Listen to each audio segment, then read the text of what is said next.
So my name is Eonblu. I've been playing StarCraft since 2011, so that makes it 13 years now.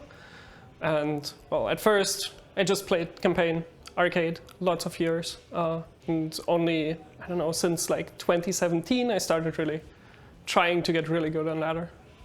Were you a fan of StarCraft Esports earlier than that? Yeah, I don't know the exact timeline, because at first I just picked up StarCraft as just a game, StarCraft 2.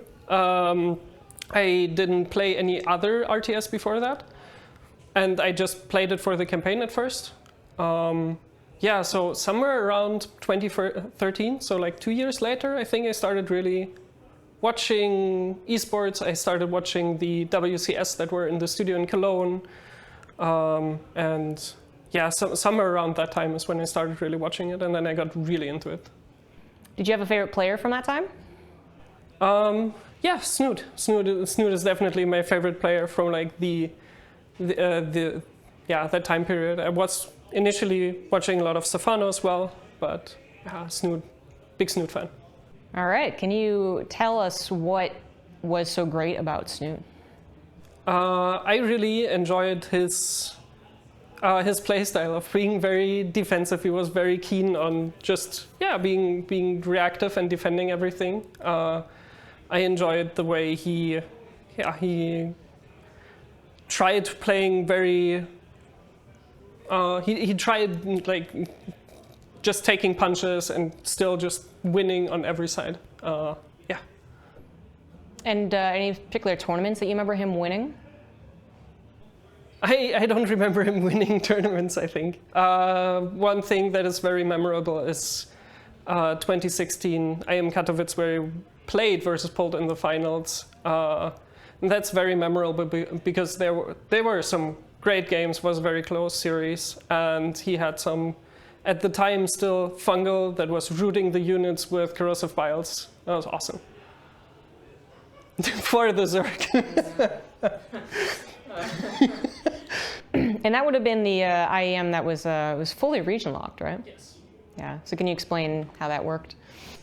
Yeah. So I was very excited for region lock, even though I didn't know that much about how much influence the Koreans had, but I really enjoyed watching the foreigners. Just just because it seemed more like a fair fight. So between the foreigners, and then I just always enjoyed the foreigner scene as a whole more than being a fan of the Korean scene.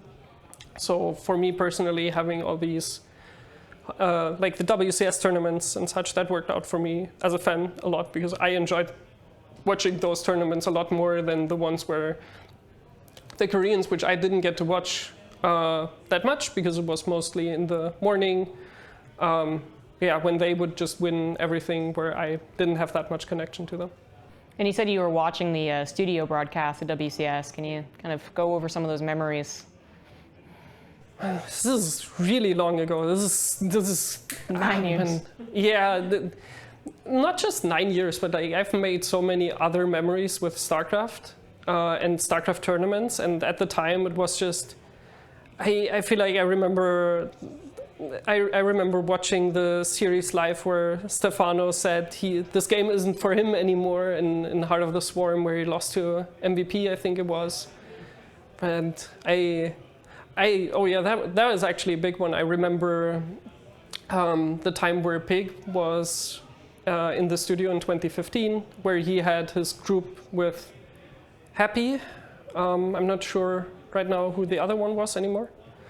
But he barely scraped out of that group with like Nidus attacks, and that was something that got me very excited even back then. It was the start where I got friends with Pig, because he was then streaming from the studios after WCS, which meant I could watch it, which at the time was like at the end of my school time, so I didn't have anything else to do than watch streams all day. Very cool. So do you remember Neeb's rise? Oh yeah. Neeb's rise was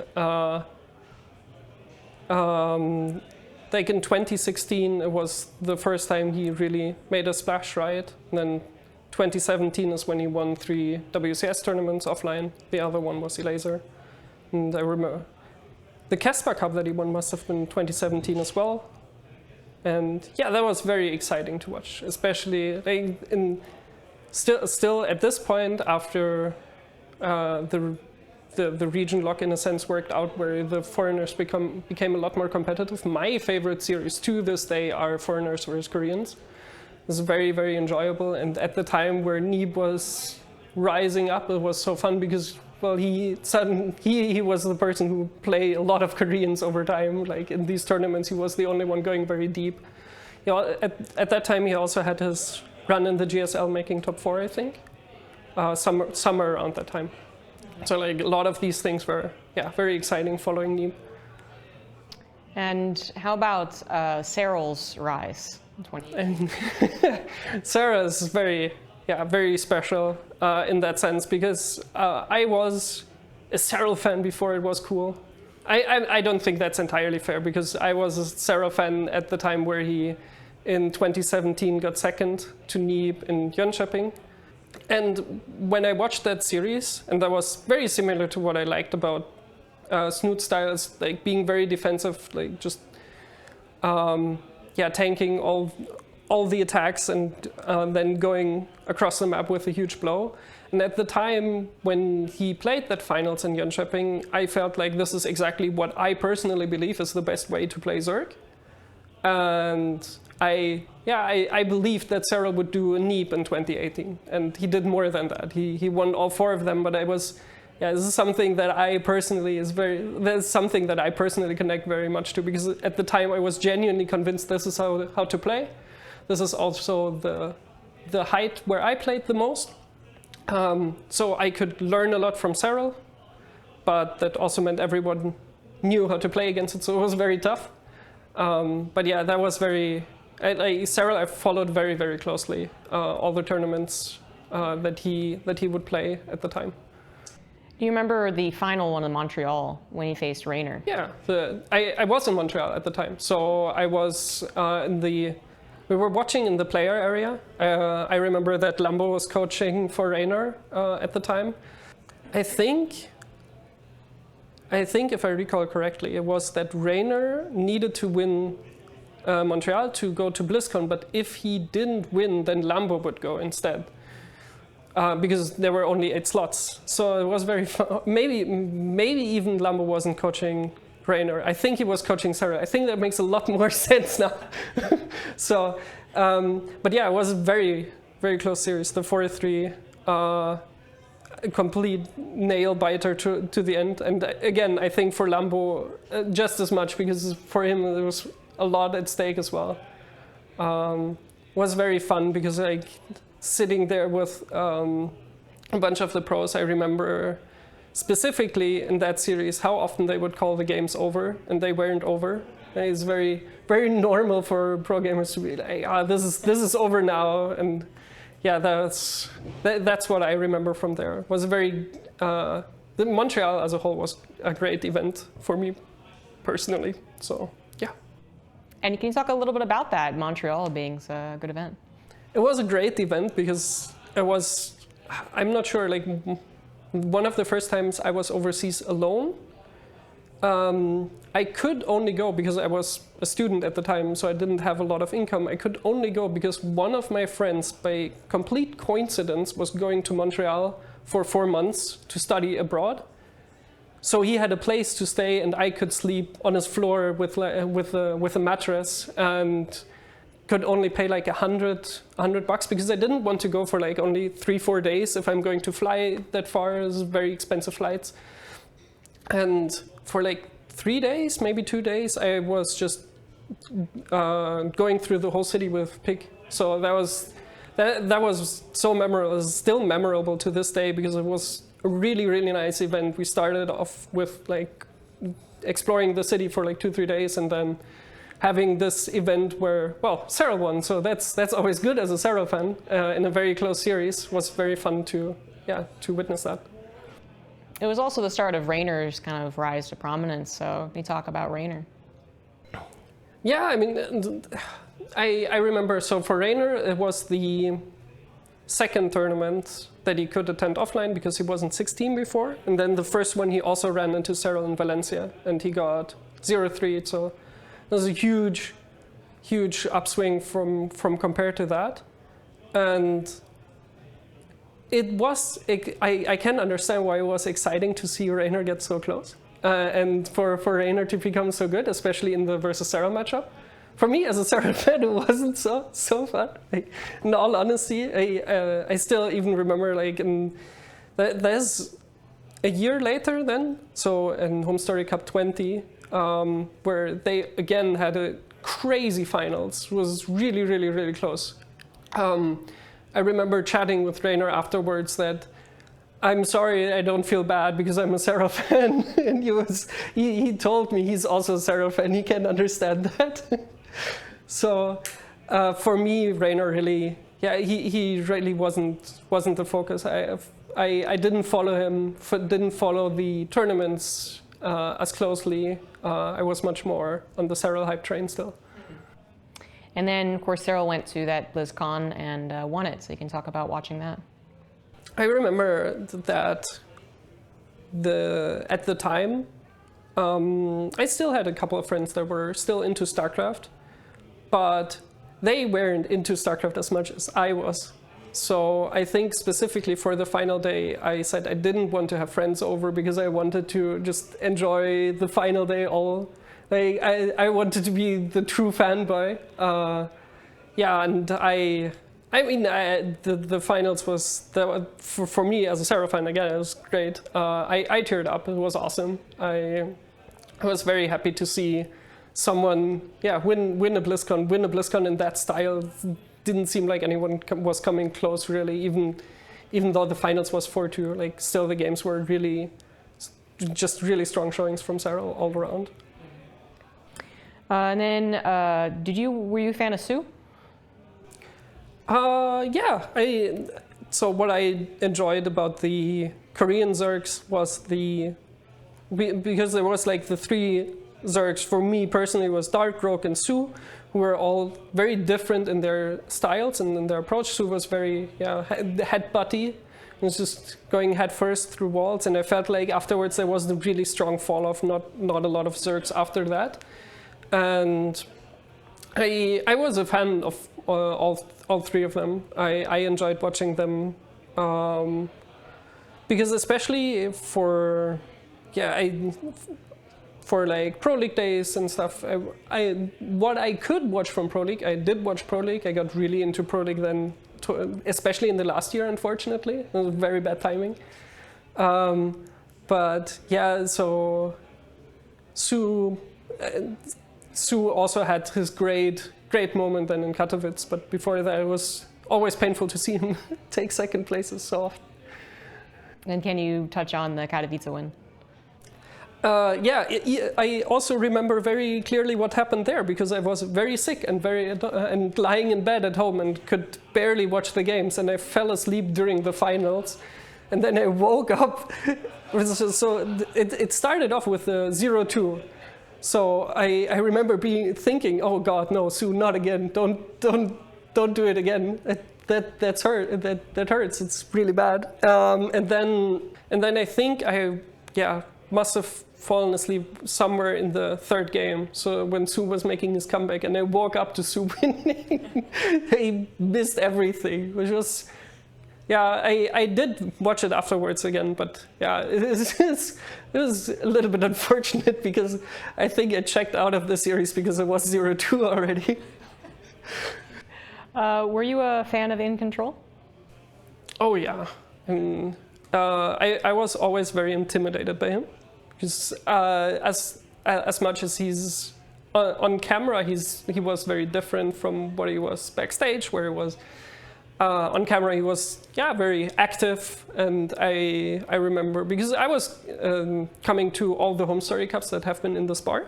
Was my highest priority. I skipped exams over this, which means I was studying longer than I should have maybe, but this was important. And I remember in control at times sleeping downstairs on the couches. This is very, very fun. And yeah, he was often just chilling downstairs, doing nothing in particular, just watching the games. And yeah, again, I felt intimidated, so I didn't really want to chat with him. But then I think one of the HomeStory Cups where I was playing, because I was a last-second replacement, which must have been 17 then, I got to cast with him, which was a really, really cringy cast. Really, really uncomfortable in hindsight. I'm not sure if I could watch it now, but I'm sure the time will come where I can watch it. Genuinely, sometime last year, I was looking up old VODs of these HomeStory Cups, 17 and 19, and I was, before the finals, I was just chatting a bit with Serral, because Serral was bored because he had to wait for the sellout segment before he could play the finals. And in control, even though I wasn't aware that he clearly remembered me, he said some really, really nice words. He said that because I also saw him in Montreal, for example. We saw each other. I'm not sure if more than that, but at least he recognized me. And yeah, he said I was trying really hard, and that also, again, is very, yeah, it's weird because I didn't know that until just last year. So it was very nice to see that so many years after, because I mean, I feel like everyone is an In Control fan. He really added a lot to the scene. It's really unfortunate that he's not here and not at HomeStory Cups anymore. Now, what was your first HomeStory Cup? So the first one I attended was HomeStory Cup 10 as a fan, because again, I was a student. I couldn't pay a lot of stuff, and the bar area here, Tech TV had already bought this place, but they didn't have it furnished yet.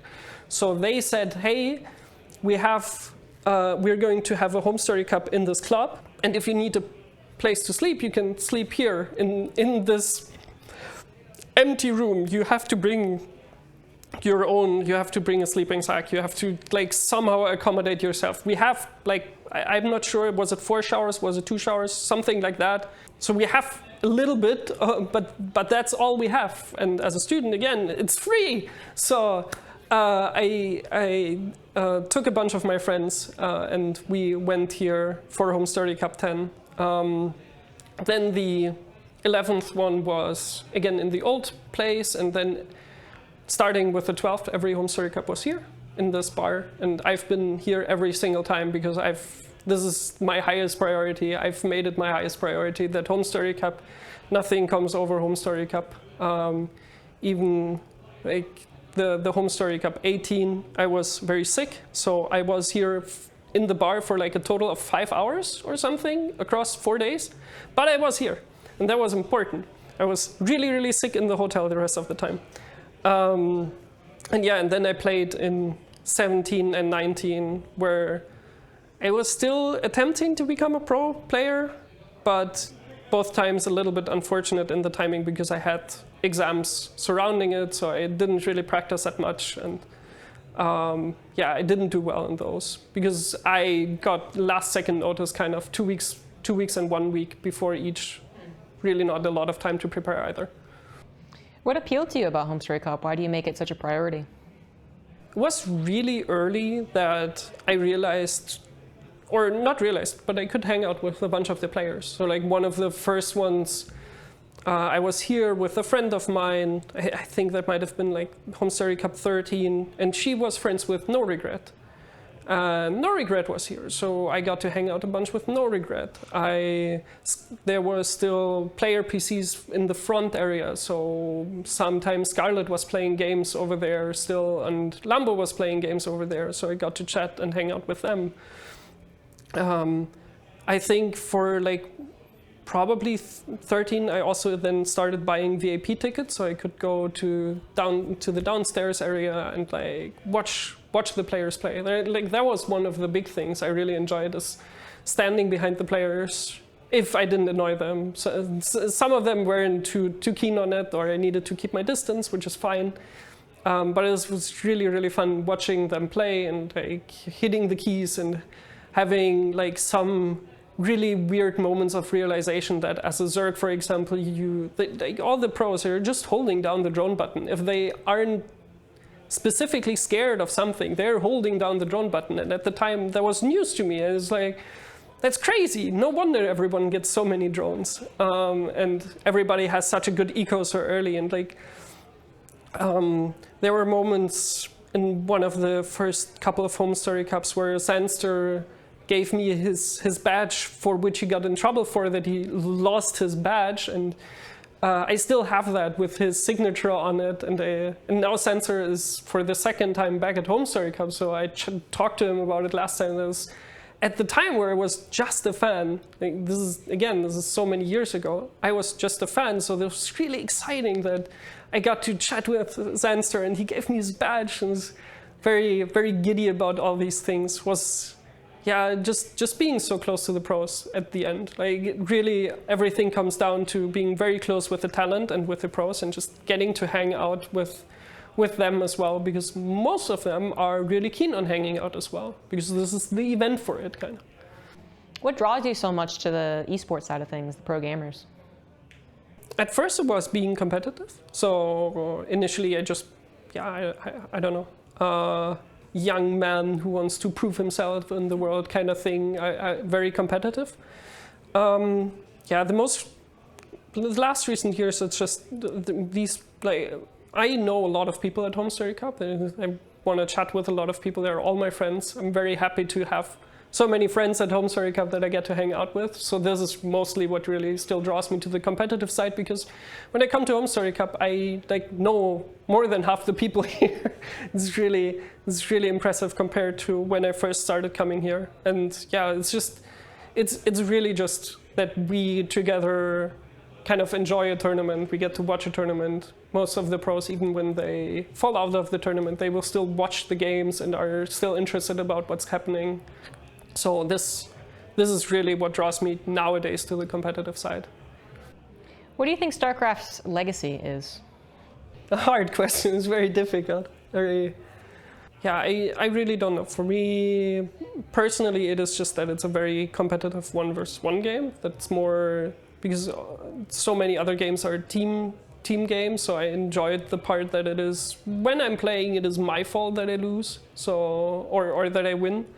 So I think that is a big part of, I don't know what StarCraft Esports is, but I don't know. I've never thought about StarCraft in that much of a bigger picture, because I'm always just trying to enjoy whatever is still there. Like, I'm still going to every single HomeStory Cup because I'm afraid it might be the last, or like HomeStory, I am Katowice because I'm afraid it might be the last. So I've never thought of it in a bigger picture. I don't know what the legacy is. What does StarCraft mean to you? I mean, this is also a very hefty question, because when I was turned 18, I didn't have a lot of friends at school, so I decided to go to a StarCraft tournament on my 18th birthday, because there was a tournament in a bar in a Meltdown in Berlin. And on that day, I've met friends that I still have today. There's so many friends, year-long friends. One of my best friends right now is Holyhit, who I've also met through StarCraft. So StarCraft has massively, in many different ways, shaped my life and how I'm approaching things. So I don't know, it's really difficult for me to answer, because I think it would be easier to say what doesn't StarCraft mean to me, because it's like I'm watching StarCraft almost every day. So this is, a lot of things that I have at home are StarCraft related. All of my friends are either from StarCraft or friends from those friends that I had from StarCraft. I don't have any friends anymore that weren't originally from StarCraft, in a sense. So it's really, it means a whole lot to me, because it's just that much, it had that much impact on my life.